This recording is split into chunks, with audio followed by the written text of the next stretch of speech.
ahad, al-fardus samad, alladzi lam yalid wa lam yulad wa lam yakul lahu kufuwan ahad. Asyhadu an la ilaha illallah wahdahu la syarika lah وأشهد أن محمدا عبده ورسوله. اللهم صل وسلم وبارك على سيدنا محمد وعلى آله وصحبه أجمعين. اللهم صل على سيدنا محمد وعلى آله وصحبه وسلم. اللهم صل على سيدنا محمد الفاتح لما أغلق والخاتم لما سبق ناصر الحق بالحق والهادي إلى صراطك المستقيم صلى الله عليه وعلى آله وصحبه وسلم حق قدره ومقداره العظيم. سبحانك لا علم لنا إلا ما علمتنا إنك أنت العليم الحكيم. ربي اشرح لي صدري ويسر لي أمري واحلل عقدة من لساني يفقه قولي. اللهم انفعنا بما علمتنا وعلمنا ما ينفعنا وزدنا علما وارزقنا فهما. تقبل الله منا ومنكم تقبل يا كريم. Alhamdulillah, dengan izin Allah Subhanahu wa taala kita teruskan pengajian kita tentang satu tajuk yang harap-harap semua bisa hafal tajuk ini. Bekerja itu sebuah ibadah. Adalah salah satu ibadah, tugas kita sebagai khalifah, dan malas adalah salah satu dosa. Ya, malas adalah salah satu dosa. Selain daripada itu, malas adalah satu penyakit yang tidak ada ubatnya. Malas adalah satu penyakit yang tidak ada penawar, tidak ada dokter, tidak ada klinik. Dia hanya ada ubat, yaitu doa. Doa. Dan Rasul sallallahu alaihi wasallam telah membekalkan umatnya ini, ya, sebelum terjadi kemajuan teknologi yang dahsyat yang bisa membantu kita. Kemajuan teknologi juga bisa membuat kita malas, ya. Berapa persen yang membuat kemudahan dan berapa persen yang akhirnya membawa kepada kemalasan. Sebelum terjadinya revolusi teknologi, Rasul telah mengajarkan kepada kita doa, Allahumma inni a'udzubika minal hammi wal hazan wa a'udzubika minal ajzi wal kasli wa a'udzubika minal jubni wal bukhli wa a'udzubika min ghalabati daini wa qahrir rijal. Ada 8 perkara yang disebutkan oleh Rasul sallallahu alaihi wasallam agar kita sentiasa menyadari keadaan diri kita, dalam pada sedar akan diri kita ini yang sudah mulai berubah-ubah, ya, terjadi perubahan di seluruh aspek kehidupan dengan adanya kemudahan teknologi dan lain-lain, sehingga kita bukan lebih kepada rajin, malah jadi malas dan manja. Betul tak, Kak Anja? Ya. Jadi kemudahan itu membuat kita jadi malas. Ya kan? Kita kalau tempat parking jauh, kita mengeluh. Pasal apa? Kita dah biasa naik kereta. Betul tak? Jauh lah tempat parking. Padahal berjalan tu sehat. Panas lah dekat sini. Padahal bila kita panas, mengeluarkan peluh. Dah lah kita tidak exercise yang cukup. Bila situasi panas, kita pula dah tak boleh tahan. Kan? Di kereta ada aircon, di rumah ada aircon, di office ada aircon. Tiba pada satu keadaan di mana tubuh harus mengeluarkan peluh, kita pun mengeluh. Jadi Allahu Akbar walillahilham. Jadi sebelum terjadi semua-mua tu, Rasulullah sallallahu alaihi wasallam, sadaqallah wa sadaqa Rasul, maha benar Allah, maha benar Rasul, beliau telah membekalkan umatnya yang manja itu dengan Allahumma inni a'udzubika minal ajzi wal kasli. Minal ajzi wal kasli.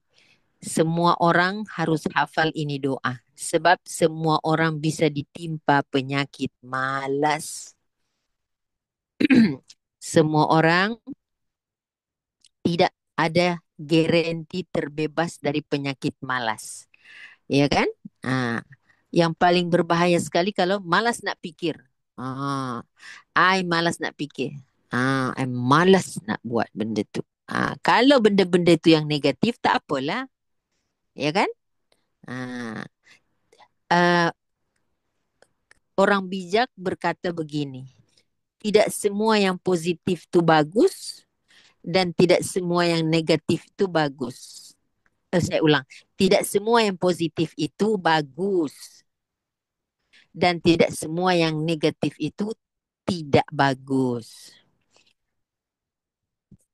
Kita pikir yang positif itu semua bagus kan Kak Anja? Tapi tidak. Kalau positif COVID bagus tak? Positif COVID kita tak nak. Tapi kalau negatif COVID, syukur, Alhamdulillah. Jadi tidak semua yang negatif itu buruk. Kadang-kadang kita perlukan juga sesuatu yang negatif. Tapi pada hal-hal yang tertentu. Nah, jadi akhirnya sampailah kita pada zaman hari ini yang Allahu Akbar walillahilham. Subhanallah. Kemajuan yang luar biasa. Mungkin pada anak-anak muda benda itu biasa saja, tapi pada kita yang bukan generasi Alpha atau Gen Z, kita terkejar-kejar. Macam betul tak? Kalau nak download, kalau nak upload, kalau nak install, kalau nak buat password, asyik lupa je Kak Anja, betul tak? Ya Allah. Pada anak muda itu mudah sekali Umi. Tapi pada kita, aduh susahnya. Peliknya. Macam mana nak buat ni? Macam mana nak log in? Macam mana nak log out? Aduh pening kita. Ya, sebab bukan zaman kita lagi ya. Akhirnya kita malas pada sesuatu benda, mereka pula malas pada sesuatu benda yang lain. Okey, hari ini Ustazah akan menunjukkan dulu bekerja itu ibadah seperti mana sudah pernah kita buat pada kuliah yang pertama. Nanti boleh send recording itu pada jamaah yang tak sempat hadir pada kelas pertama. So pada hari ini saya akan ulangi lagi sekali. Allah Allah. Ada hadis Nabi yang Ustazah bagi kepada Kak Anja pada pertemuan pertama kita, iaitu kata Nabi SAW, man talabad dunya halalan, barang siapa yang mencari urusan keduniaan ini, rezekinya, makannya, minumannya dengan cara yang halalan, yang diizinkan oleh Allah dan Rasul, dan dia istighfafan anil masalah, dia mencari itu untuk menjaga diri daripada meminta-minta, ya, menjaga diri, ada iffah dari segi suka minta-minta, suka mengemis-ngemis, dan dia juga talabad dunia, bekerja di dunia ini, sa'yan ala ahlihi, dan dia ingin membuat satu kelapangan menjana atau mensara keluarganya, dia jaga kebutuhan keluarganya. Dan yang ketiga, wa ta'attufan ala jarih, jarih di sini tetangga, dia bisa membantu tetangganya, bukan dia nak sok aksi atau menunjuk-nunjuk kepada tetangganya dia lebih kaya, dia lebih mampu, tidak, tapi dia ta'attufan ala jarih. Maka Nabi SAW menjamin orang ini ja'a yaumal qiyamah, dia akan datang pada hari kiamat, wa wajhuhu kal qamar lailatal badr, dia punya muka akan bercahaya seperti cahaya bulan purnama, ya, al-qamar fi lailatil badr. Wajahnya akan berseri-seri bercahaya. Ya, hadis daripada Imam Al-Baihaqi, Ustazah dah sebut, dan Tabrani dalam Musnad As-Sami'in. Ya. Jadi alhamdulillah, kalau kita sudah bisa mengubah mindset kita, jangan sampai ada di antara kita yang yang berkata bekerja itu karena cinta dunia. Oh tidak. Bekerja itu kita karena mengejar kehidupan di dunia. Itu adalah salah satu yang sangat keliru sekali, sebab itulah doa yang Rasulullah ajarkan kepada kita tentang penyakit malas itu. Kita diminta untuk menghindarkan atau memperlindungkan diri kita dari dua sifat, yaitu sifat al-ajaz. Al-ajaz ialah lemah, wal kasal ialah malas. Lemah, ya, ajaz. Lemah apa? Ya, lemah pikiran, lemah ekonomi, lemah semangat, lemah badan, lemah. Lemah, semuanya lemah. Artinya orang ini sangat berat untuk membangkitkan atau memulakan sesuatu dari dirinya. Maka ibu-ibu ingat tak wahyu yang pertama turun? Iqra bismi rabbikal ladzi khalaq ila akhir ayat. Kemudian wahyu berikutnya ialah ya ayyuhal muddathir Wahai orang yang berada di zon yang selesa, yakni orang yang dalam keadaan berselimut, gum, bangkit. Allah suruh kita bangun, bangkit. Fa'anzir, berikan peringatan. Siapakah pihak yang pertama sekali harus kita beri peringatan? Diri kita sendiri. Kemudian keluarga, kemudian persekitaran kita, kemudian umat. Jadi yang mau dibangunkan itu, yang mau dibangkitkan itu adalah diri sendiri. Kata Rasulullah SAW, ibda binafsik. Coba mula dari dirimu. Mulakan dari diri Anda. Nak buat sesuatu itu, mula dari diri dulu. Kata Rasulullah SAW. Ya, mula dari diri. Ya, karena apa? Di situ selalunya, contoh macam ada satu ayat di dalam surah At-Tahrim ayat 66 tu kan. Ya ayyuhalladzina amanu qu anfusakum. Jaga diri kamu. Wa ahlikum. Lepas tu baru keluarga. Wa ahlikum naran. Jaga daripada api neraka. Siapa yang mau dijaga dulu? Diri dulu. Kemudian baru kita jaga orang lain. Itu standard Al-Quran mengajarkan seperti itu. Rasulullah mengajarkan seperti itu.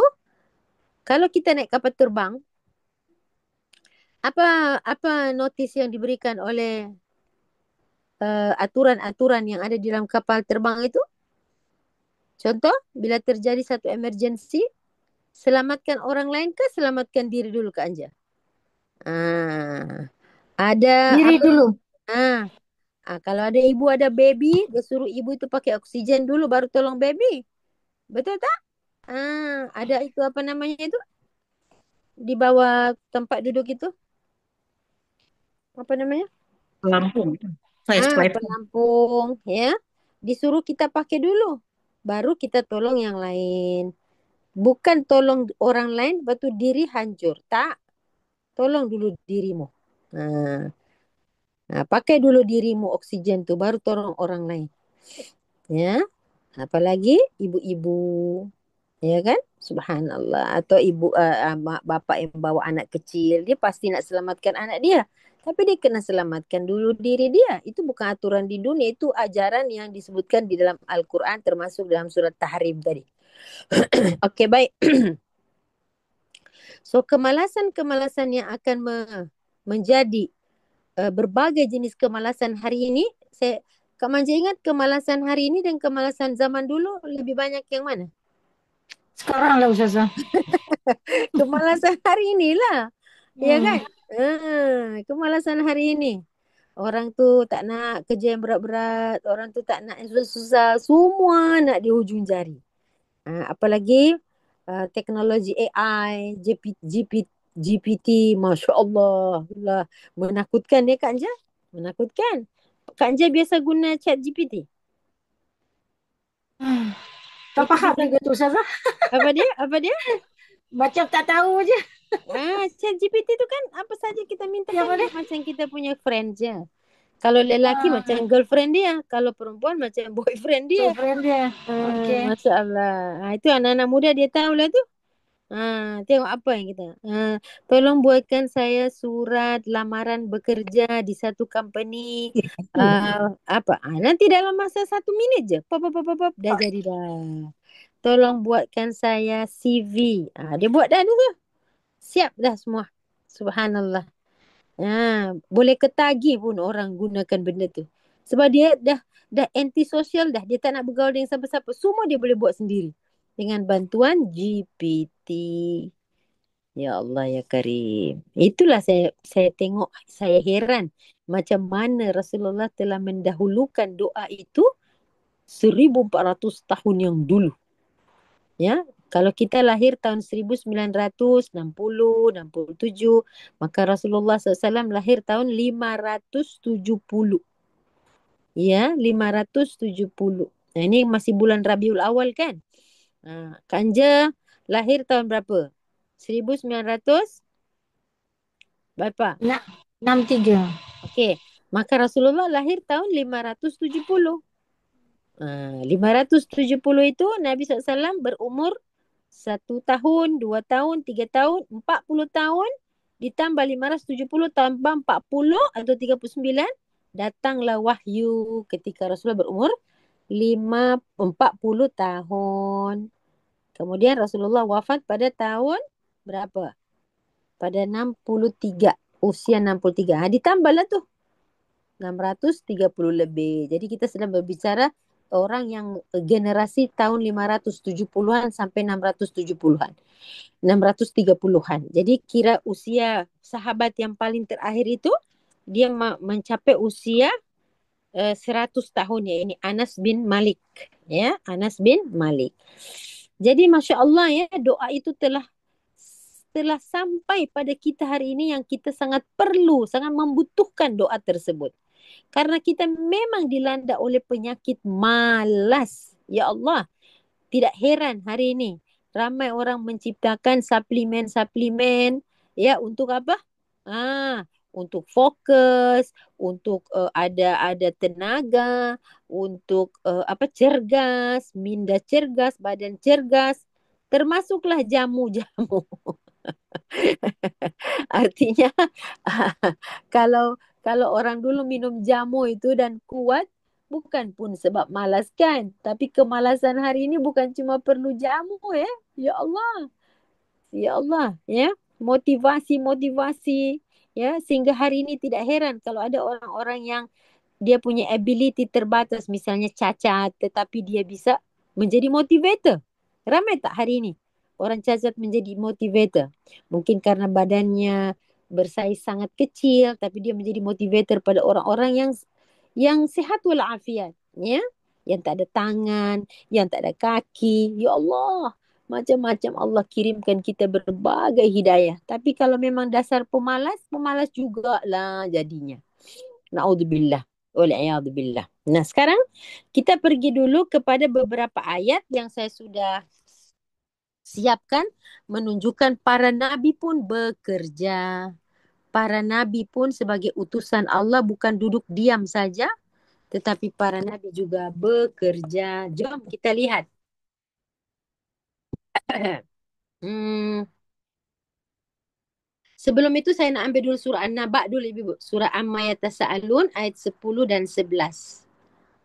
Ayat 10 dan 11.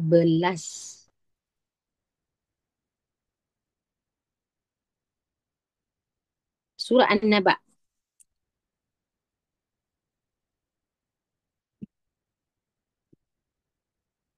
Amma Yatasaalun. Saya nak ambil ayat 10 dan 11 saja dulu. A'udzu billahi minasyaitonir rajim. Bismillahirrahmanirrahim.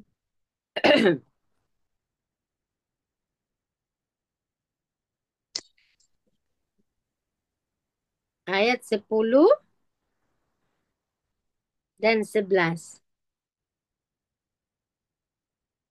وجعلنا الليل لباسا وجعلنا النهار معاشا. Ada? Dan kami menjadikan malam dan kami juga menjadikan siang. Bila kami menjadikan malam, malam itu untuk libasa. Dan kami menjadikan tidurmu sebagai bukan, malam itu sebagai pakaian. Artinya apa? Pakaian. Malam sebagai pakaian. Apa fungsi pakaian? Pakaian ialah melindungi manusia dari berbagai-bagai pekar. Ya, pakaian menutupi tubuh manusia, melindungi, ya. Malam itu gelap, dia menutupi alam jagat raya. Begitulah Allah menjadikan malam sebagai sesuatu yang melindungi manusia, ya, daripada segala macam perkara, ya, melindungi daripada segala kepenatan siang hari. Waja'alna nahara, menjadikan siang itu sebagai ma'asya. Ma'asya artinya salah satu masa untuk meneruskan kehidupanmu, yaitu dikatakan mencari rezeki, membangun kehidupan. Salah satunya, ya. Jadi ma'asya. Di situ menunjukkan bahawa Allah Subhanahu Wa Taala menciptakan langit dan langit pula. Lail, malam dan siang adalah untuk memberikan kepada makhluk itu beraktiviti. Hmm. Untuk satu kehidupan. Jadi apabila malam hari datang, disuruh kita untuk istirahat, dikumpulkanlah kembali tenaga kita yang sudah hilang pada waktu siang, dan siang nanti besok disuruh kita untuk ibtigha, mencari, mencurahkan tenaga. Ya, ada perkataan yang dikatakan oleh Sayyidatina Aisyah pernah satu hari uh, beliau berkata bahawa hal-hal yang paling menyenangkan dan yang engkau nikmati itu apabila dia berasal dari hasil usaha tangan engkau sendiri. Ya, apa yang dipakai oleh anak-anak isterimu, keluargamu itulah hasil perih jerih payahmu. Jadi apa namanya? Dikatakan bila ditanya kepada Rasulullah usaha apa yang paling baik, maka beliau sallallahu alaihi wasallam berkata, usaha seseorang dengan tangannya sendiri. Masya Allah. Apalagi ketika dia berusaha itu, dia selalu bergandengan dengan amanah. Kalau sebagai seorang pekerja office, dia amanah. Kalau seorang petani, dia amanah. Kalau seorang peniaga, dia amanah. Jadi orang-orang yang bekerja ni, Ibu, sentiasa berdampingan dan sentiasa mereka itu bersama amanah. Kan? Amanah. Satu tanggungjawab, ya, yang mereka tidak akan melakukan satu penyimpangan-penyimpangan karena dia berkaitan dengan hakul insan, hak-hak manusia, ya. Jadi subhanallah, Allah Subhanahu wa taala memberikan kita satu kesempatan untuk menghidupkan keluarga kita, diri kita, dan itulah tugas sebagai seorang khalifah. Khalifah. Jadi tak timbullah isu kau ni asyik bekerja je, kau ni tak habis-habis mengejar dunia. Tak boleh. Sebab itu orang-orang yang bekerja ni, dia kena tahu amanah apa yang sedang dia pikul ni. Ya, dan kemudian niatnya bekerja untuk apa. Dia tahu dia punya tugas sebagai seorang, kalau seorang ayah, kalau seorang ibu, seorang anak, dia tahu kerja ini apa matlamatnya. Ya. Dan dia tahu apa yang dia baca dalam doa iftitah. Inna salati wa nusuki wa mahyaya wa mamati lillahi rabbil alamin. Kalau saya bekerja karena Allah memberikan saya satu ability dari segi kemampuan, dari segi ilmu, dari segi skill yang Allah berikan kepada saya. Sehingga itu Maryam. Maryam binti Imran, salah satu wanita yang diabdikan oleh Al-Quran, dikatakan oleh Quran bahawa ibunya Sayyidatina Maryam ingin menjadikan Maryam itu seorang yang berkhidmat di Masjidil Aqsa ketika itu. Ibu-ibu jangan berpikir Maryam itu duduk picit tasbih saja. Sebab dalam beberapa kitab tafsir menunjukkan Maryam ketika dia melakukan satu khidmat pada Baitul Maqdis, iaitu Masjidil Aqsa, Maryam melakukan pekerjaan menenun. Menenun. Sehingga Maryam ada pekerjaannya. Dia bukan duduk merenung saja. Ya, Maryam melakukan pekerjaan-pekerjaan yang hasil tenunan itu bisa dijadikan sebagai hasil usahanya untuk dia jual. Ya, jadi bukanlah Maryam itu duduk seperti itu saja. Tidak ya, Ibu. Ada pekerjaan-pekerjaan yang memang dia lakukan. Jadi Ibu, Allah Akbar. Kita sudah pergi kepada apa namanya? Surah An-Naba tadi. So sekarang saya ingin memberitahu kepada Ibu bahawa para nabi juga bekerja. Ya. Jom kita tengok pertama sekali Ustazah nak ajak Ibu ke surah Al-Anbiya. Yakni surah Al-Anbiya, surat bernumber 21. Ya, surah Al-Anbiya, surah yang ke-21. Okey, silakan baca ayat 80. kita berbicara tentang Nabi siapa itu? Nabi siapa di situ? Situ ayat 80 saja. Ya, ayat 80. Bismillahirrahmanirrahim. Terus juga saya. Hmm. 80. Wa'allamnahu san'a. Betul saya? Betul. Wa'allamnahu san'ata labusin lakum lituhsinakum min ba'sikum. Fahal antum syakirun. Siapa itu? Nabi siapa itu? Dan kami mengajar Daud, Nabi Daud. Ya. Dan kami mengajar Daud membuat baju-baju besi untuk kamu, untuk menjaga keselamatan kamu dalam mana-mana peperangan kamu. Maka adakah kamu sentiasa bersyukur? Hari ini kita berjumpa dengan ayat tentang bekerja. Allah tampilkan di situ Nabi Daud alaihi salam. Apakah pekerjaan Nabi Daud? Nabi Daud pekerjaan yang Allah kurniakan sesuai dengan ilmu yang Allah berikan. Alamna. Perkataan yang memulakan ayat ini yakni dengan perkataan wa'allamna. Alamna artinya ajar. Kami ajar Nabi Daud. That means Nabi Daud ada skill. Skillnya kita kata Nabi Daud salah satu mujizat Nabi Daud itu apa? Melembutkan besi sehingga membuatnya menjadi baju-baju peperangan. Ya, alamnahu san'ata. San'ata ini pembuatan. Sana'a membuat ya. Masna' kilang. Kalau masna' kilang. Sana'ah artinya bagaimana Nabi Daud itu kami ajarkan kepadanya membuat labusi. Labus. Labus artinya baju besi. Labusin lakum. Untuk apa itu? Lituhsinakum. Sebagai tameng. Sebagai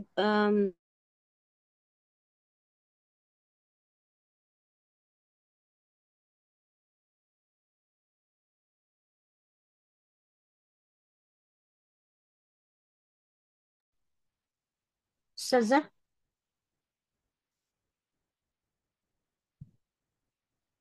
tak dengar Ustazah?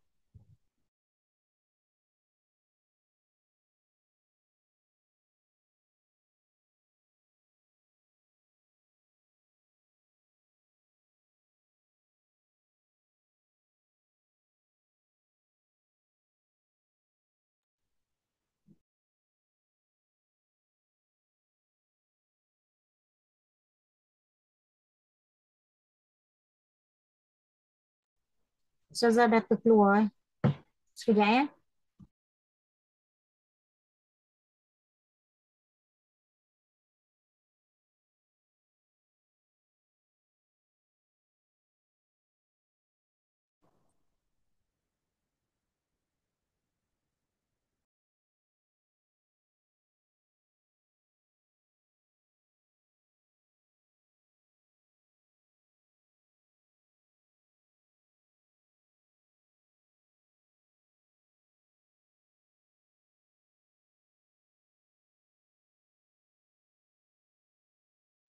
apa hilang ya? Hmm. Tanja? Tak tahu lah Ustazah, tiba-tiba suara tak ada. Lepas tu Ustazah apa hilang? Ni mana Ustazahnya? Sampai di mana tuh? Uh, Tameng. apa ni? Labusin. Labusin. Ya. Jadi Untuk labusin keselamatan. adalah okey. Jadi di sini Allah mengajarkan ilmu dan ilmu itu harus diamalkan. Jadi ilmu itu tak boleh disimpan dalam fail. Ramai tak kita yang pergi ikut kursus motivasi, ya, ikut kursus ini, kursus itu, balik-balik tak jadi apa. Betul? File tu simpan je. Ya, pergi ikut kursus jahitan, pergi ikut kursus memasak, pergi kursus ikut pertukangan. Tapi lama-lama kita tak boleh buat benda tu full. Ya, mungkin kemalasan datang pada kita.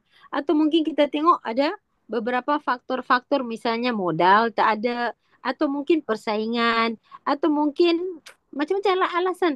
Kita ini selalu pandai menciptakan alasan-alasan yang membuat kita mundur. Ya, kan?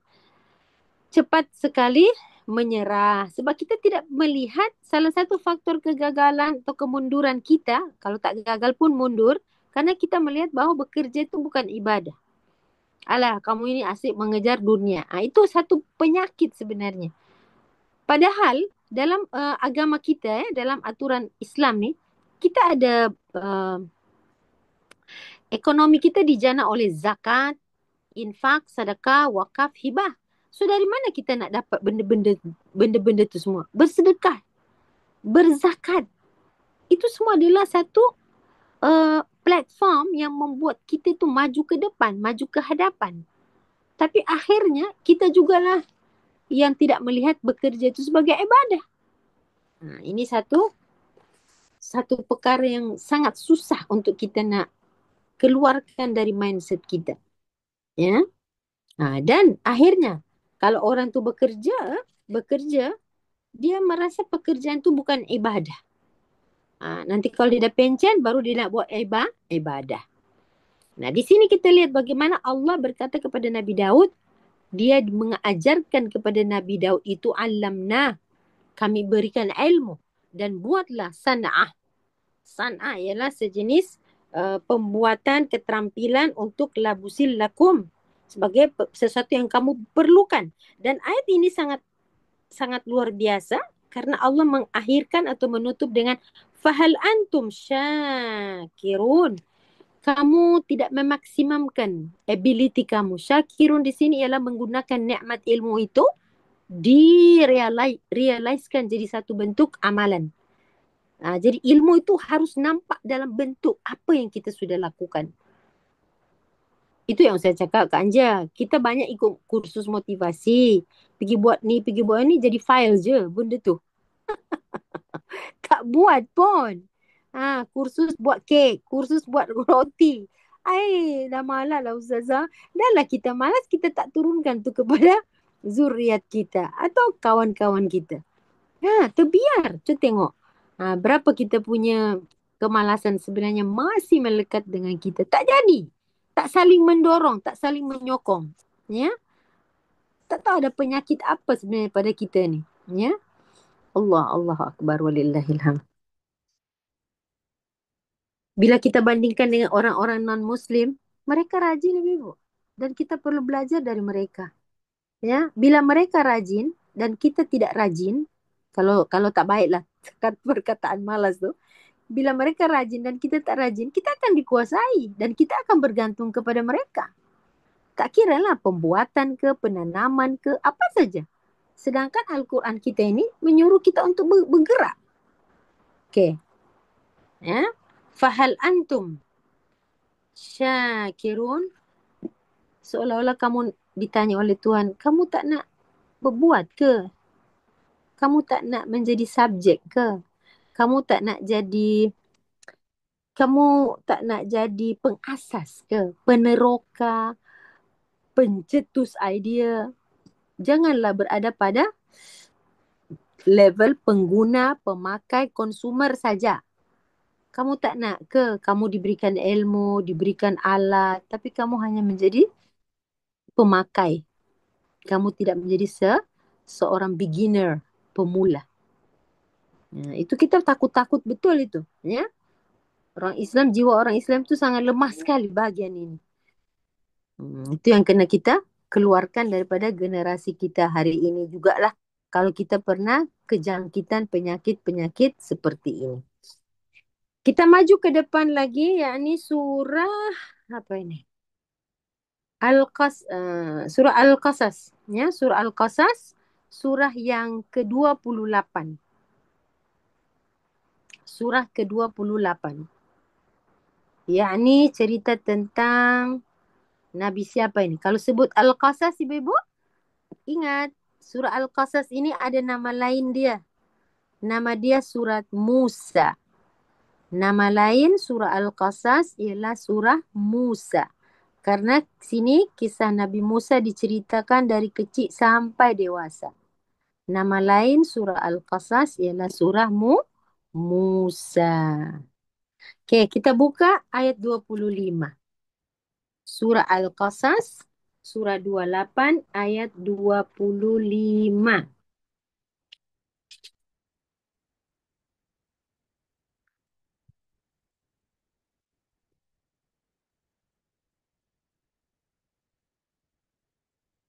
Okay, sila baca. Panjang. Baik, auzubillah minasyaitonirrajim. Faja'athu ihdahuma tamshi ala istihya'in qalat inna abi yad'uka liyajziyaka ajra ma saqaita lana falamma ja'ahu wa qassa alaihi alqasas qala la takhaf najauta minal qaumiz zalimin.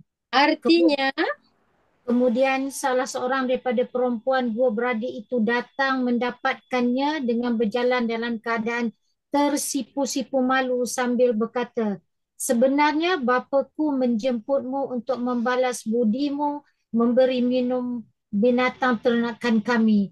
Maka ketika Musa datang mendapatkannya dan menceritakan kepadanya kisah-kisah kejadian yang berlaku mengenai dirinya, orang tua itu berkata kepadanya, janganlah engkau bimbang, engkau telah selamat daripada kaum yang zalim itu. okey. Masuk 26. Baca ayat dulu saudara. Ya, saya dulu. Ayat. Qalat ihdahuma ya abati istajir. Inna khaira man istajartal qawiyyul amin. Salah Hmm. seorang antara perempuan yang berdua itu berkata, wahai ayah, ambillah dia menjadi orang upahan kita. Sesungguhnya sebaik-baik orang yang ayah ambil bekerja ialah orang yang kuat lagi amanah. Allah. Apa kesimpulan Kak Manja terhadap ayat ini? Hmm. Yang paling jelasnya bekerja kena bersungguh-sungguh, ikhlas dan amanah. Ya, siapa ini? Nabi Musa. Ya, ini cerita tentang bagaimana Nabi Musa itu berjumpa dengan dua wanita. Yang mana dua wanita itu anak kepada Nabi Syuaib. Yang mana mereka itu bekerja. Membantu ayahnya yang sudah tidak mampu lagi. Uzur, yakni memberikan minum kepada hewan ternakan. Kemudian Allah pertemukan dengan penglihatan Nabi Musa dan Nabi Musa mengambil alih tugas itu. Kemudian diceritakanlah oleh dua orang gadis ini kepada ayahnya. Berlanjutlah cerita untuk mengupah seorang pekerja. Dan Nabi Musa itu ditawarkan oleh, saya tak sebut ditawarkan, dipromosikan. Nabi Musa itu sempat dipromosikan, diiklankan oleh anak Nabi Shu'aib tu bahawa ayah ambillah dia, upahlah dia, ya, upahlah dia, ya, yang mana kita nak ambil dia sebagai salah seorang pekerja kita dan telah dipromosikan bahawa nampaknya inna khaira man ista'jarta yakni al-qawiyul amin. Ya, dia itu ada kategori seorang yang ada ciri-ciri orang yang bisa diambil sebagai pekerja, iaitu dia al-qawiyu, dia kuat dan dia pula al-amin, amanah. Itu sebabnya para ulama berkata orang bekerja ni dia berdampingan 24 jam dengan amanah. Ya, amanah, amanah terhadap waktu, terhadap dirinya, terhadap company-nya. Masya Allah. Ya. Kejujuran itu luar biasa. Dan itulah ibadah dia. Ya, itulah ibadahnya seorang pekerja. Ya, okey. Saya tunjukkan saja dulu ayat-ayat ni. Ya, yang penting ibu dah tengok dah ayat-ayat ni. Masih ada lagi ayat yang lain yang saya kena ambil. Iaitu, okey, kita masuk ke surat Hud. Surah Hud ya. Surah Hud. Surah Hud berapa ya? Coba cari surah Hud. Surah 11 tentang Nabi Nuh. Surah Hud tentang Nabi Nuh.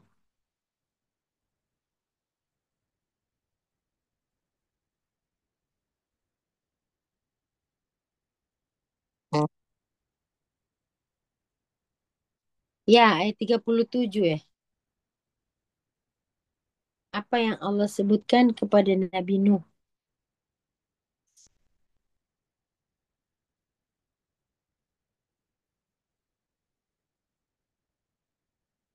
Apa yang Allah suruh kepada Nabi Nuh?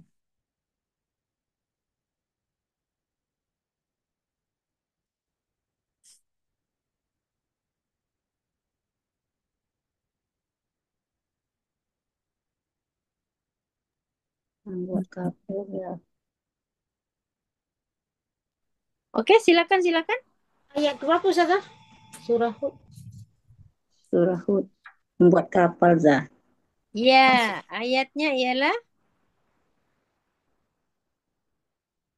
ayat 37. 37. 37. Ada yang nak baca? Kak manja je, Kak manja je. Lanjut, lanjut. Lanjut je. Okey, okey, lanjut. Sekejap, Ustazah. 37. Auzubillahi minasyaitonirrajim. Oh, sekejap, Ustazah.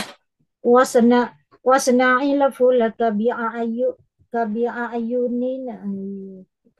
kabi wasna'il Wasna'il fulka wasna'il fulaka bi'ahyunina wa wahyina bi'ayunina. bi'ayunina wa wahyina wa la tukhatibni fil ladzina zalamu innahum mughraqun.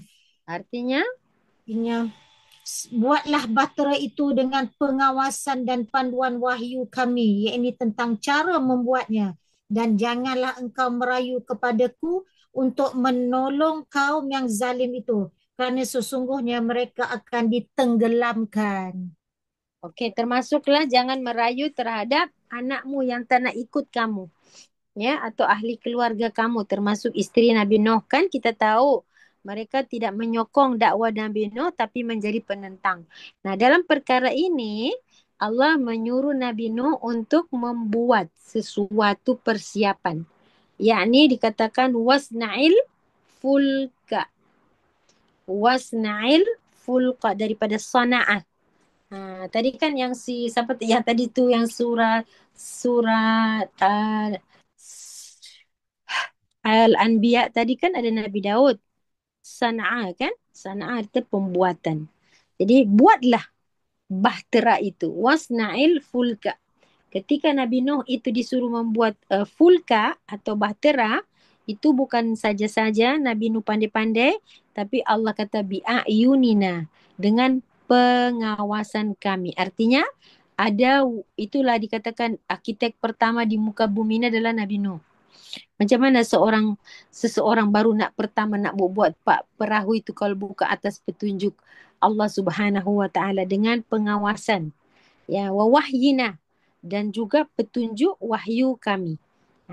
Jadi bukanlah orang tu nak pandai-pandai nak letak kayu di atas lautan, macam mana keseimbangan berat, macam mana berat jenis air, berat jenis kayu. Itulah tidak ada yang sulit bagi manusia karena Allah telah membimbingnya. Bi'ayunina, daripada kata a'yun arti mata, artinya pengawasan. Wa wahyina, nampak tak? Jadi Nabi Nuh, macam mana Nabi Nuh itu buat perahu? Yalah, karena Allah sudah bagi tahu bi'ayunina wa wahyina. So semua idea, ilham itu semua datang berupa wahyu sehingga Nabi Nuh boleh memikirkan tentang bagaimana, ya, ukuran-ukurannya lah. Kak Manja, betul tak? Coba kita buat kapal hari ini. Ya. Artinya kalau kita ambil batang pisang nak jadi rakit, itu karena Allah telah meletakkan macam mana batang pisang tadi tidak tenggelam. Artinya dia memang benda yang mengapung. Tapi kalau kayu ini dengan keberatan, dengan bentuk, ya Allah. Sekarang hari ini kita terkesima, tertegun melihat bahawa Nabi Nuh bukan memandai-mandai membuat tu, tapi bi'ayunina, dengan pengawasan kami, wa wahyina. Saya sungguh-sungguh bertanya-tanya kan sejak dari dulu, macam mana Nabi Nuh tu buat perahu? Tapi karena kita tengok benda ni, bi'ayunina dan wahyina sudah membuat kita sami'na wa ata'na. Ya, ya, kami dengar dan kami patuh. Tidak ada ilmu bagi kami kecuali Allah yang mengilhamkan. Begitu juga tentang kapal terbang. Macam mana Ibnu Firnas membuat satu kapal terinspirasi daripada surah Al-Mulk. awalam yarau ila tayri fawqahum safati wa yaqbidun. Macam mana Ibnu Firnas bisa membuat kapal terbang? Ya Allah, mengangkut 500 orang, mengangkut 200 orang. Ini jangan kita pikirkan. So itu apabila kita mempelajari tentang Al-Quran, kita boleh mengembangkan lagi kepada perkara-perkara yang seperti itu. Ya. Macam mana manusia itu diberikan ilham. Kemudian dalam perkara ini Nabi Nuh wala tukhatibni fil ladina zalamu. Nabi Nuh buat je kerja ni, tidak usah tukhatibni. Tukhatibni ini tak payah diperbincangkan, dipermasalahkan, diperpanjang dengan orang-orang yang zalim. Karena Nabi Nuh kan menjadi bahan tertawaan orang. Nuh macam mana nak membuat kapal sedangkan ini padang pasir? Macam mana kapal ini nak lewat sedangkan lautan tak ada? Jangankan lautan, sungai pun tak ada. Macam mana nak buat kapal kalau anda berada di satu padang Sahara? Ya mestilah Nabi Nuh menjadi bahan tertawaan orang. Dan sempat Nabi Nuh dituduh menjadi orang yang kurang akalnya atau tidak waras. Innahum mughraqun. Karena akan datang satu masa memang mereka akan ditenggelamkan. Okey, lihat ayat 38 ya. Kak Manja terjemahkan, saya baca. Wayasna'ul fulka. Wayasna'ul fulka. Dan dan Nuh pun membuat bahtera itu. dan mulalah Nuh membuat bahtera itu. Jadi artinya bila Allah suruh buat, maka Nuh yasna'ul fulka. Dia pun membuat perahu tersebut. Wa kullama marra alaihi mala'un min qaumihi. Dan setiap kali ketua-ketua kaum melalui tempat dia membina bahteranya, sakhiru minhu. Mereka mengejek-ngejeknya. Mengejeknya lah. Sebab ini orang padang pasir. Macam mana nak buat kapal pula? Ke mana nak pergi bawa? Qala, mereka berkata, intasharu minna fa inna nasharu minkum kama tasharun. Berkata Nuh. Nuh berkata, jika kamu memandang kami bodoh kerana membuat bahtera ini, maka sesungguhnya kami juga memandang kamu bodoh kerana keingkaran kamu sebagai balasan ejekan kamu itu. Dia akan tiba satu masa bila banjir sudah datang. Okey, selesai 3 nabi itu, bagaimana Allah memerintahkan untuk melakukan sesuatu pekerjaan. Berbeza-beza pada term dan condition mereka. Sekarang saya akan pergi lagi ke ayat yang selanjutnya. Okey, Ibu stand by. Ayat surah At-Taubah. Ayat 105. Kemudian surat Saba ayat 11. Kemudian surah Az-Zumar ayat 39. Ini okey, saya ulang. Surah At-Taubah ayat 105. Ayat 105. Surah Saba ayat 11 dan surah Az-Zumar ayat 39. Okey, 3 surah ini seperti satu kesimpulan ya. 3 surah ini seperti kesimpulan. Okey, jom. Semua pergi kepada surah At-Taubah, surah ke-9.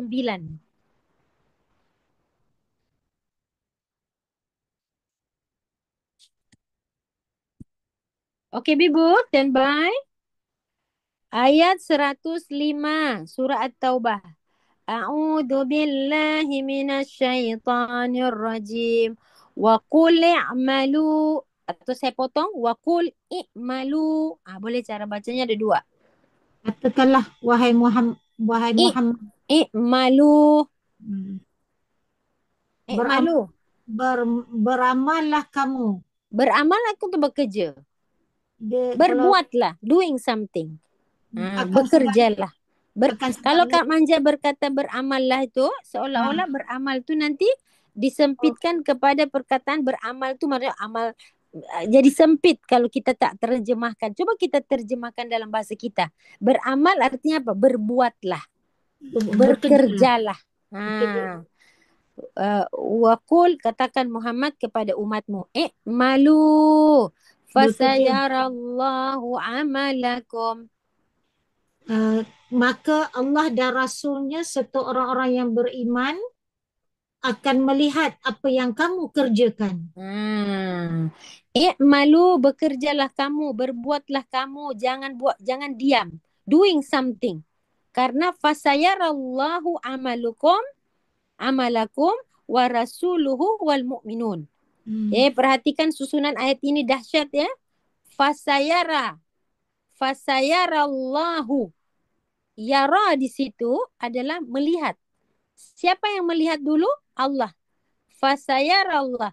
Fa di situ menunjukkan once you bekerja, pekerjaanmu kita belum nampak tahu, tapi Allah nampak dulu.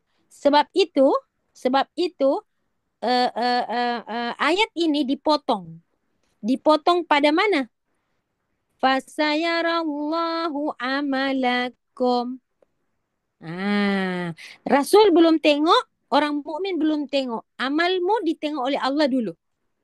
As soon as possible, ya. Ibu-ibu, tengok susunan ni. Ada 3 objek yang disebutkan sebagai objek yang melihat pekerjaanmu. Yakni Allah, kemudian Rasul, kemudian orang mukmin. Tapi Allah memisahkan antara Allah dan Rasul serta orang mukmin. Allah sebut Allah dulu. Fasayarallahu amalakum. Jadi Allah lebih dulu melihat kamu punya amalan. Baru itu Allah menyusulkan dengan warasulu wal mu'minun. Dahsyat tak Kak Anja? Fasayarallahu amalakum. Kenapa tak disebut fasayarallahu warasuluhu wal mu'minun amalakum? Kenapa amalakum tu tak taruh belakang? Kenapa disebut Allah menyaksikan amalanmu? Kemudian Rasul, kemudian orang mukmin. Kenapa amalukum tu tak letak kat ujung saja? Fasayarallahu wa rasuluhu wal mu'minuna amalukum. Ada faham ke? Faham Ustazah? Tapi Allah menkedepankan Allah dulu. Fasayarallahu amalakum. Maksudnya amal tu didepankan dulu. Sebab apa? Kadang-kadang amalan itu kita buat tak selesai. Kadang-kadang amalan itu baru berupa niat. Mati orang itu. Tapi Allah sudah melihat niatnya. Rasul tak lihat niat. Kita orang mukmin, manusia tak melihat niat. Tapi seandainya orang tadi telah berniat, niatnya sudah dicatat oleh Allah. Dahsyat ya? Jadi Allah membedakan, Allah lihat dulu. Walaupun pekerjaan itu belum ada hasil. Walaupun pekerjaan itu setengah jalan. Ya, tapi dia telah melakukan amalan tadi sama ada dengan niat ataupun niat dan amalannya atau amalannya mungkin kerjanya separuh jalan. Mungkin dia terbengkalai, mungkin dia terbantut, mungkin dia mati atau dia sakit atau ada amalan-amalan lain yang tidak selesai. Tapi fasayarallahu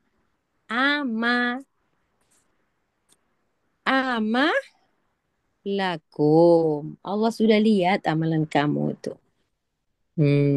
Kemudian wa rasuluhu wal mu'minun. Apa dia punya ini? Dan wasaturadduna ila alimil ghaibi wa syahadah. Dan kamu akan dikembalikan kepada Allah yang mengetahui perkara-perkara yang gaib dan yang nyata. Wa syahadah. Kemudian fayunabbi'ukum bima kuntum ta'malun. Kemudian dia memberitahu kepada kamu apa yang kamu telah kerjakan. Apakah kamu pekerjaan itu diterima ke Apakah pekerjaan ikhlas tak ikhlas ke? Apakah pekerjaan itu punya akibat baik di akhirat ke? Atau hanya sebatas dunia ke? Fayunabbi hukum. Nanti Allah akan bagi satu penilaian, resume. Penilaian tentang amalan itu. So Allah suruh kita diberitahu oleh Nabi Muhammad, i'malu, bekerjalah kamu, berbuatlah kamu, walaupun nanti amal-amal itu taklah selesai. Amal-amal itu mungkin tak sesempurna. Okay, next. Surah Sabak kembali bertemu dengan tokoh Nabi Daud. Cepat sikit. Surah Sabak ayat 11.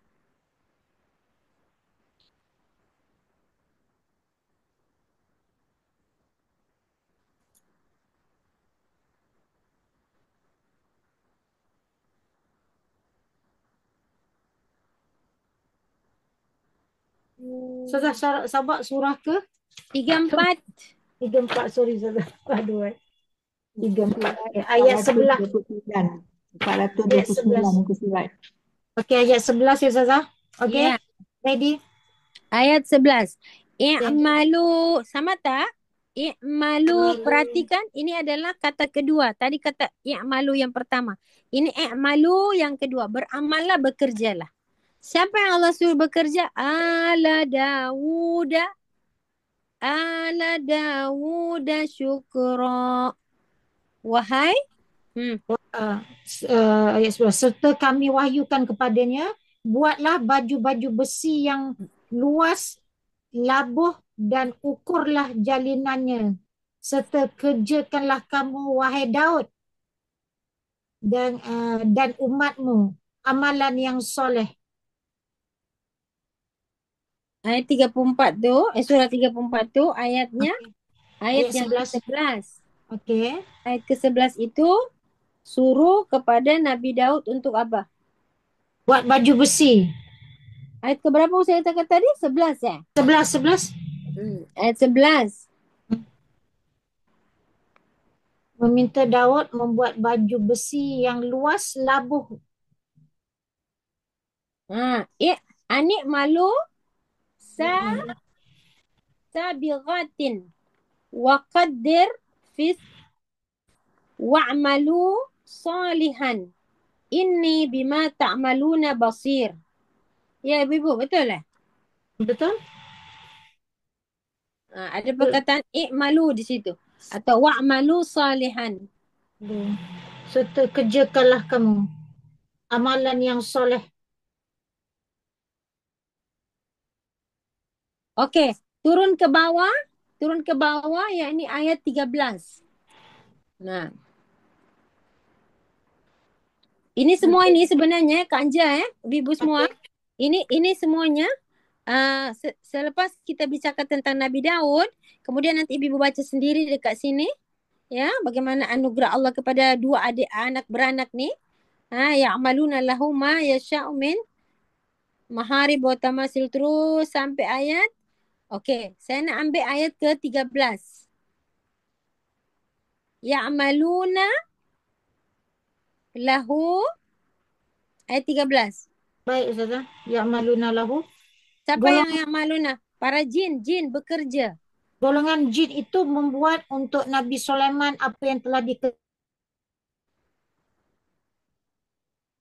Okey, putus-putus pula. Okey, saya nak tunjuk pada ayat ni, Ibu. Okey. Ya'maluna lahu, para jin bekerja untuk Sulaiman.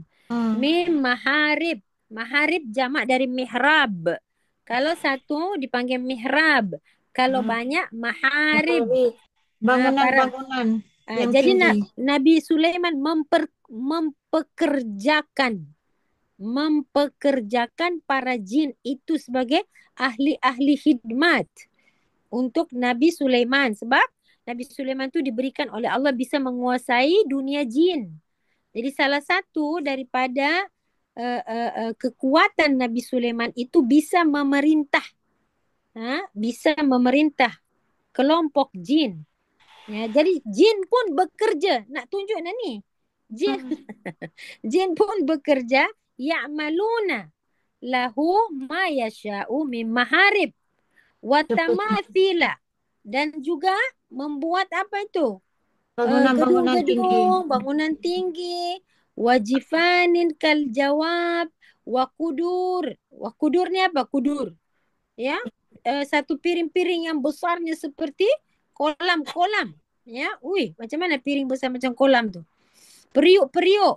Rasiat. Ya. Seperti apa tu? Di atas tungkunya Yang yang berada pada tungku. Ibu boleh bayangkan macam mana kerajaan Nabi Sulaiman tu. Luar biasa ya. Okey, saya nak tunjukkan perkataan i'malu. Lepas tu ada perkataan i'malu ala Dawuda syukura. Ada perkataan i'malu. Apa arti i'malu di situ? Ayo, terjemahan Kak Anja. Malu I'malu bekerjalah kamu. ala Daud Wahai keluarga Daud, syukra. dan bersyukurlah atau untuk bersyukur. Allah suruh. Jadi bekerja ni salah satu bentuk kesyukuran kita kepada Allah karena Allah memberikan kita ability dari segi berfikir, bergerak, dari segi jasmania, kita ada kekuatan. Allah suruh kita gunakan nikmat itu pada jalan yang Allah redha. Itu syukur. Menggunakan nikmat pada jalan yang Allah redha itu salah satu definisi of syukur. Ya, kalau orang sehat, tiada cacat apapun, tiada hal dan tidak bekerja, ini namanya kufur. So dia menutup nikmat Tuhan kepada diri dia. Dia ada kesihatan, dia ada kemampuan, tapi dia tak ada kemauan. Ini kufur namanya. Jadi, Ustazah, bekerja itu sebenarnya bersyukur ya, untuk bersyukur kepada Allah. Ya. Itu sebab Tahadus. bekerja Ibadah. itu ibadah. Allah Akbar. Okey, buat satu highlight kat situ. I'malu ala. Maksudnya gini, walaupun Nabi Sulaiman, Nabi Daud telah dibantu oleh jin, Nabi Sulaiman, tapi Allah masih suruh mereka untuk bekerja. I'malu, bekerjalah, berbuatlah. Ala Daud syukra. Tapi apa yang berlaku hari ini? Wa qalilum min ibadiyas syakur. Wa qalilum min ibadiyas syakur. Memangnya sedikit sekali. Kan betul lah tu. Sikit sekali orang yang nak. Yang bersyukur. Sikit sekali orang yang nak mempergunakan nikmat Tuhan pada jalannya. Okey. Satu lagi. Surah 39 ayat 39. Surah 39 ayat 39.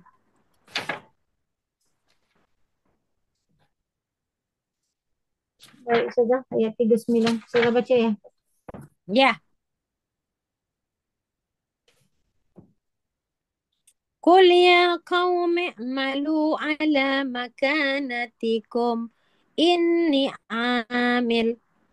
Katakanlah, wahai kaumku, buatlah sedaya upaya kamu untuk menentang agama Islam yang aku sampaikan ini. Untuk menentang? Itulah ya, kenapa dia tulis ini menentang ya? Menentang ke? Oh, Azumar. Yang ini Azumar. Katakanlah, wahai kaumku, buatlah sedaya upaya kamu untuk menentang agama Islam yang aku sampaikan ini. Dan sesungguhnya aku juga tetap berusaha untuk bersungguh-sungguh untuk mengembangkannya. Kelak kamu akan mengetahui akibat yang dipilih. Ustazah, ini Quran yang disarankan untuk buat ni Ustazah. Tu anak suruh Quran tu Anak susu Quran salah ya Ustazah? Saya punya tak? Ibu-ibu yang lain, tolong. Ayat 39.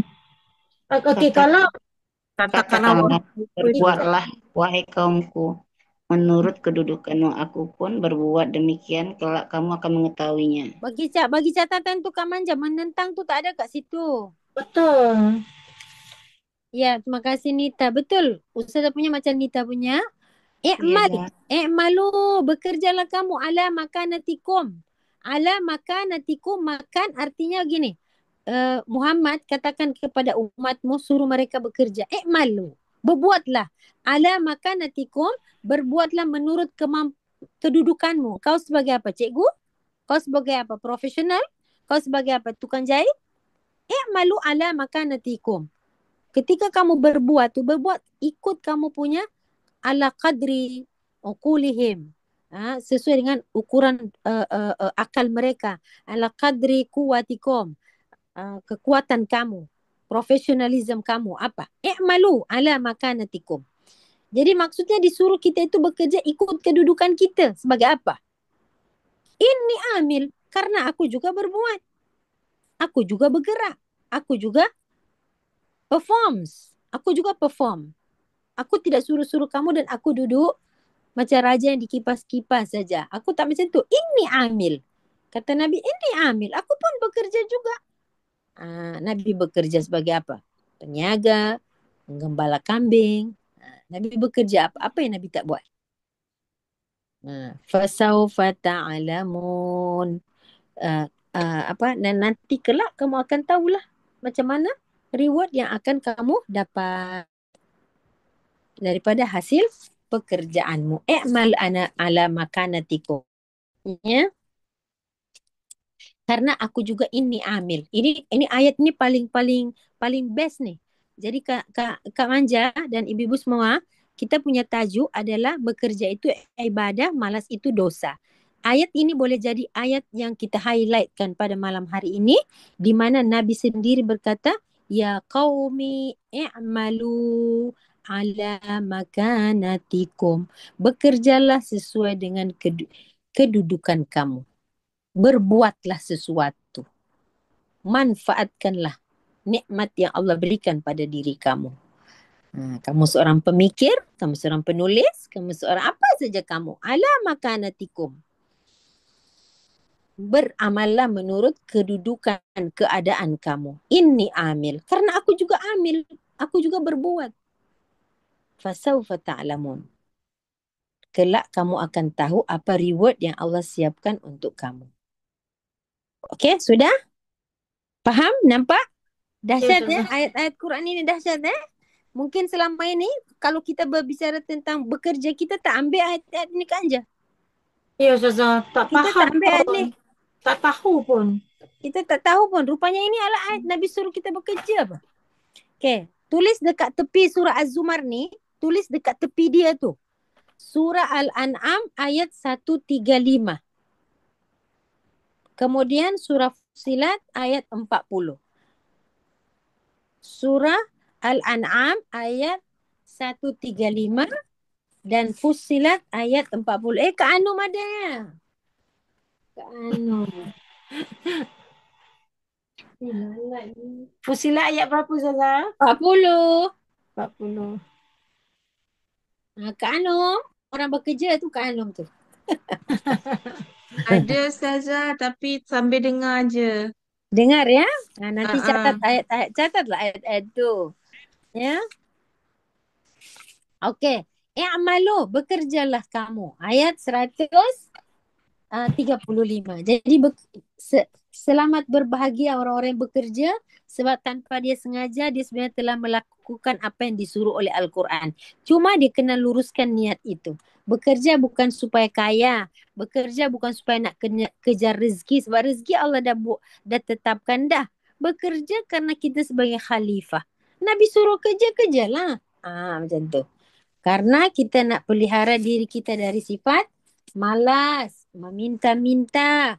Bahkan kita ingin menjadi orang yang bisa menolong tetangga kita, keluarga kita, dan orang-orang yang dijadikan oleh Allah untuk kita tolong dia. Okey, ayat 135. Cepat sikit, ayat 135. Innama tu'aduna la'atin. Itu Surah Al-An'am. Qul. Surat 6. Al-An'am. Surah 6 tu surah Al-An'am. Okey, Nita boleh baca Nita? Ada Sela juga. Masya Allah. Orang pakan baru ni, pakan baru. Alhamdulillah. Jumpa tak? ayat 135. Qul, katakanlah Muhammad. Betul. Jumpa Ustazah. Katakanlah, Oh, katakanlah wahai Muhammad, wahai nak baca ayat tu Ustazah. okey. Sebentar, saya baca ayat ni. Saya nak dengar translation Kak Manja ni. Baik. Qul ya qaumi i'malu ala makanatikum. Inni amil. Itu ya? Katakanlah wahai Muhammad, wahai kaumku yang masih kafir, Ha. buatlah sedaya upaya kamu untuk menentang Islam. Oh, yang tadi pun samalah, maknanya bertanya, kau menentang tu. Okey, orang-orang Ah, kafir, ini okey. arahan kepada orang-orang yang menentang Islam. Oh Kalau ya. kamu nak bekerja untuk menentang Islam, kamu Okey. bekerja sudah. Berbuatlah. Hmm. Sebab aku pun berbuat juga dengan usaha dakwaku. Yang ini memang khas untuk orang-orang yang masih kafir. Ini amil. Sama kan? Fasawfa ta'lamun. Tapi yang di sini lebih spesial karena dia berkata begini. Man takunu lahu aqibah. Kelak kamu akan mengetahui siapa di antara kita yang akan memperolehi apa? Man takunu lahu akibatud dar. Innahu la yuflihu zalimun. Artinya apa? Allah itu akan memberikan satu balasan kepada seseorang. Kalau dia zalim, dia dengan kezalimannya, dan orang zalim tidak akan berjaya untuk mengalahkan orang mukmin. Sesungguhnya tidak akan berjaya orang zalim. Jadi kamu bekerja untuk menentang kami pun bekerja untuk mempertahankan dakwah ini. Tapi ingat, fasawfa ta'lamuna man takun lahu akibatud dar. Kamu akan tahu di antara kamu yang menentang ni siapa yang akan memperoleh balasan nanti dari Allah, ya, hasilnya di dunia dan di akhirat nanti. Tapi ingat, la yuflihu zalimun. Allah tidak akan memberi kemenangan kepada orang-orang zalim. Jadi artinya kalau kita ditantang oleh orang-orang kafir, kita pun amil juga. Kita pun berbuat. Kita bukan, okey tak apa, ketuklah kepala saya. Okey, halanglah dakwah saya. Tak macam tu. Kita pun berusaha dengan dakwah dan mereka pun berusaha dengan penentangan. Artinya ini dalam segi membawa misi kenabian dan misi risalah yang akan disampaikan. Yang itu baru betul tu Kak Anja. Sebab dia berkaitan dengan orang yang menentang. Menentang. Yang tadi tu macam mana tu? Tak apalah, nanti kan dicek balik. Tak. Yang itu tak. Yang itu tidak. Yang Al-An'am ini saja. Okey, last kali. Last saya tutup. Fussilat. Surah.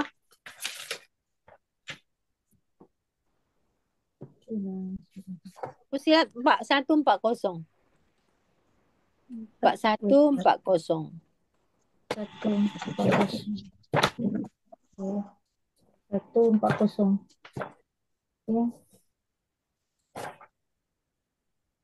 Fussilat. 4140. Okey, Ustazah. Ustazah baca. Okey, 4140 ni dia berasal daripada ayat 33. Ya. Okey, di sini Allah sedang memberitahu tentang sesungguhnya orang-orang yang ingkar. Ini orang-orang yang mengingkar ini. Ya, orang-orang yang mengingkari. Di sini Allah Subhanahu wa taala sedang memberitahu innalladzina yulhiduna fi ayatina yulhiduna. Ibu-ibu, saya yakin perkataan yulhiduna tidak popular pada anda. So malam ni saya nak letakkan satu istilah baru mungkin dalam ibu-ibu punya pengetahuan. Ada orang itu disebut ilhad. Perbuatannya disebut ilhad. Orangnya disebut mulhid. M-U-L-H-I-D. Mulhid.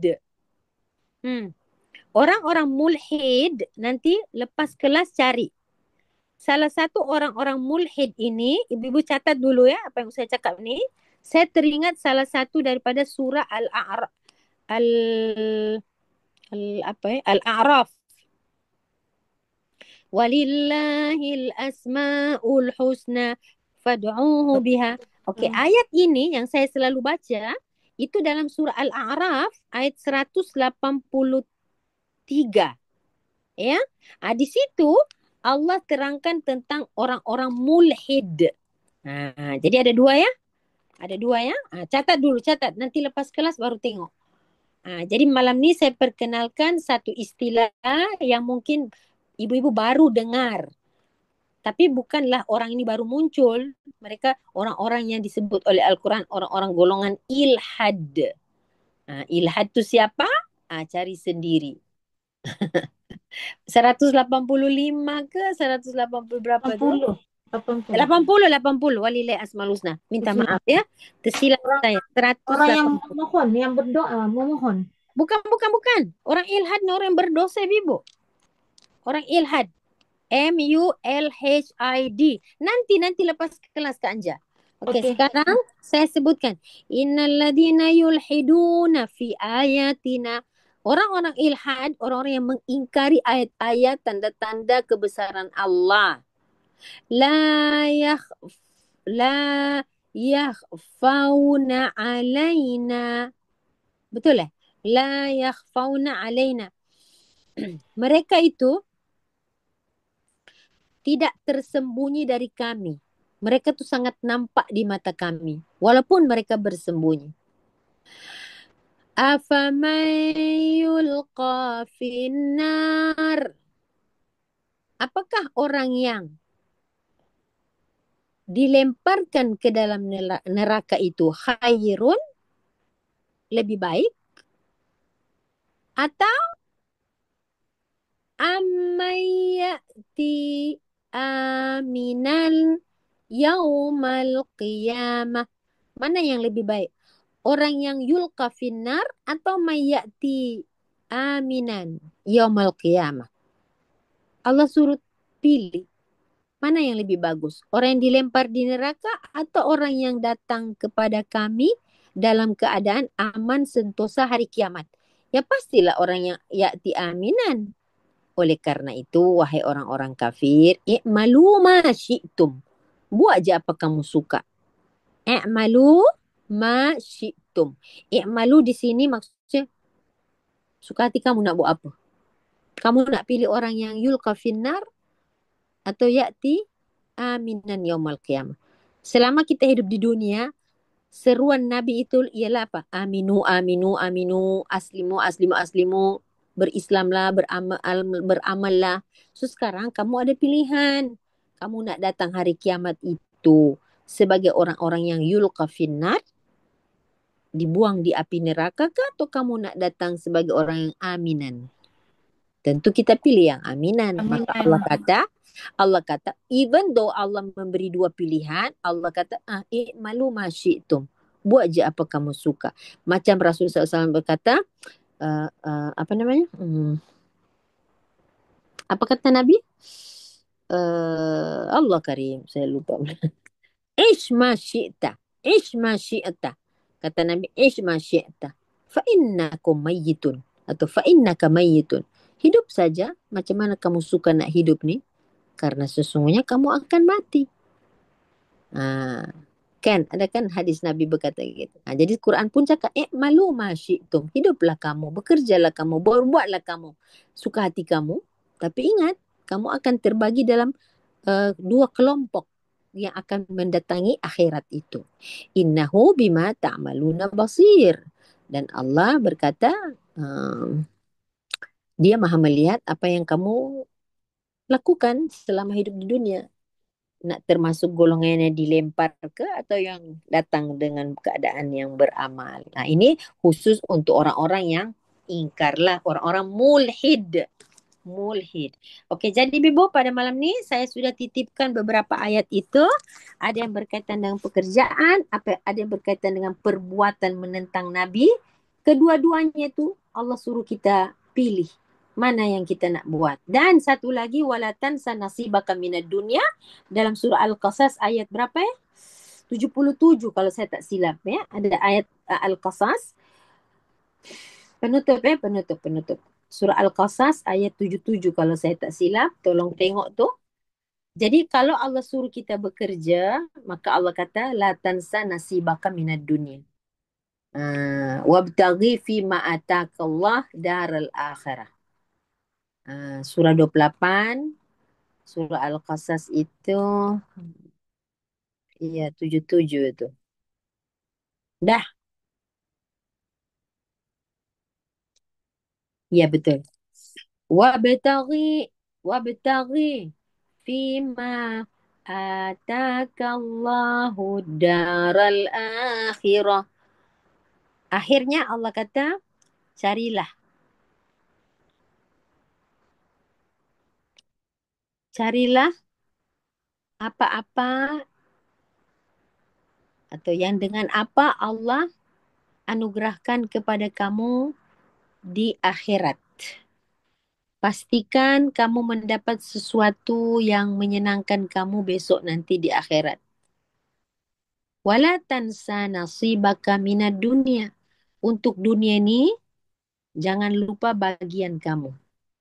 Ibu-ibu, Allah suruh utamakan akhirat. So, kalau kita bekerja, matlamatnya akhirat. Ya kan? Kita bekerja di dunia ni, matlamatnya adalah dunia mazra'atul akhirah. Dunia ini ladangnya akhirat. Kalau tak bekerja, macam mana kita nak dapat hasil? Ya kan? Kalau tak berbuat, macam mana kita nak panen, mengutip, menuai hasilnya di akhirat? Wabtaghi fima atakallah daral akhirah. So, amanah, jujur, ini semua hasilnya tidak di dunia. Palingan di dunia kita dinaikkan pangkat, betul tak? Besok kita pensiun, mungkin kita dilupakan. Ya, mungkin kita menjadi seorang pegawai teladan. Tapi, tapi keteladanan itu tidak menjamin keselamatan di akhirat.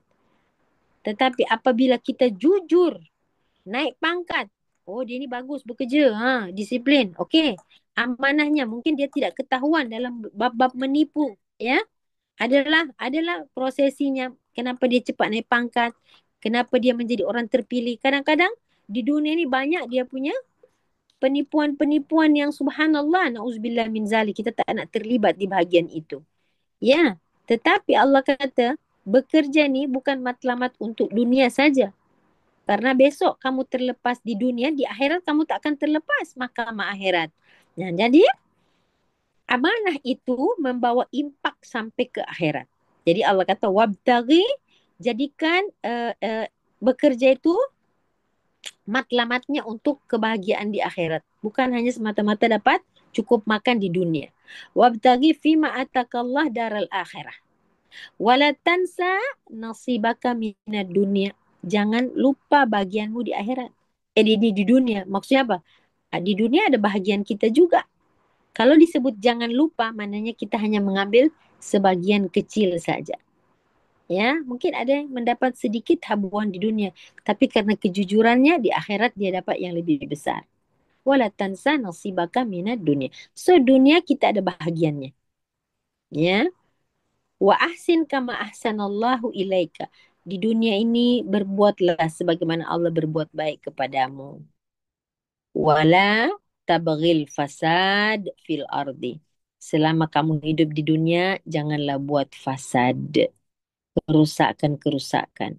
Kerusakan iman, kerusakan akhlak, kerusakan masyarakat. Jangan rusakkan dunia ini. Kerusakan alam semesta. La tabghil fasad fil ardi. Innallaha la yuhibbul mufsidin. Allah tak suka orang buat rosak. Macam-macam kerosakan manusia buat, ya kan? Dia bekerja tapi akhirnya rosak diri dia. Apa rosak diri dia? Rosak dengan orang, rosak dengan Allah, tidak solat, rosak dengan harta, ya, dia menipu, dia ditipu, macam-macam lah.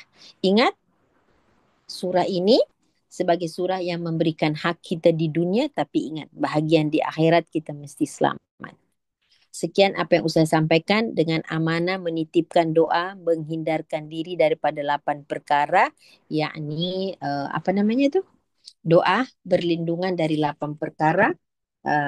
A'udzubika minal hammi wal hazan, a'udzubika minal ajzi wal kasl, na'udzubika minal jubni wal bukhli, na'udzubika min ghalabati daini wa qahri. Waqahri rijal.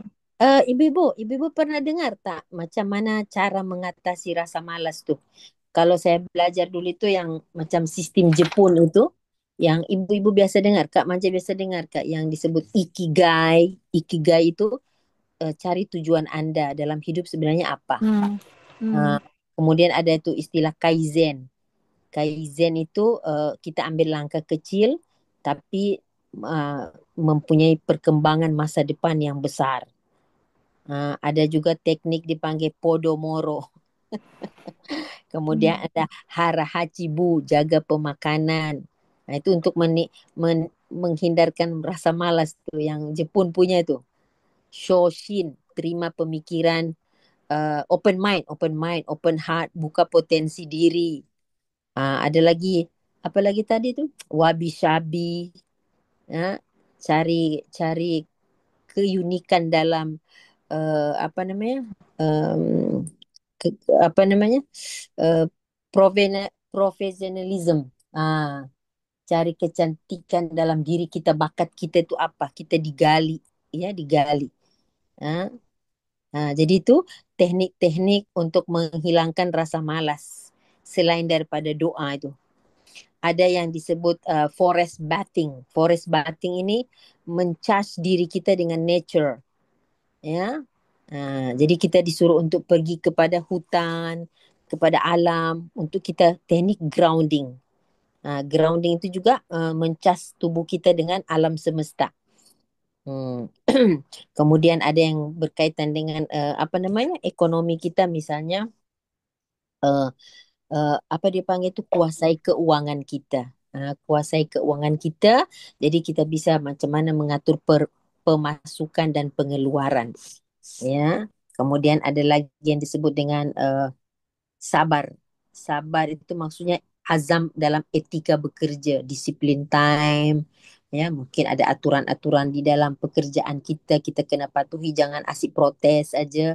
Sebab aturan-aturan itu memberikan manfaat kepada kita dan company itu sendiri. Kemudian ada yang disebut mohainai. Mohainai ini jangan membazir.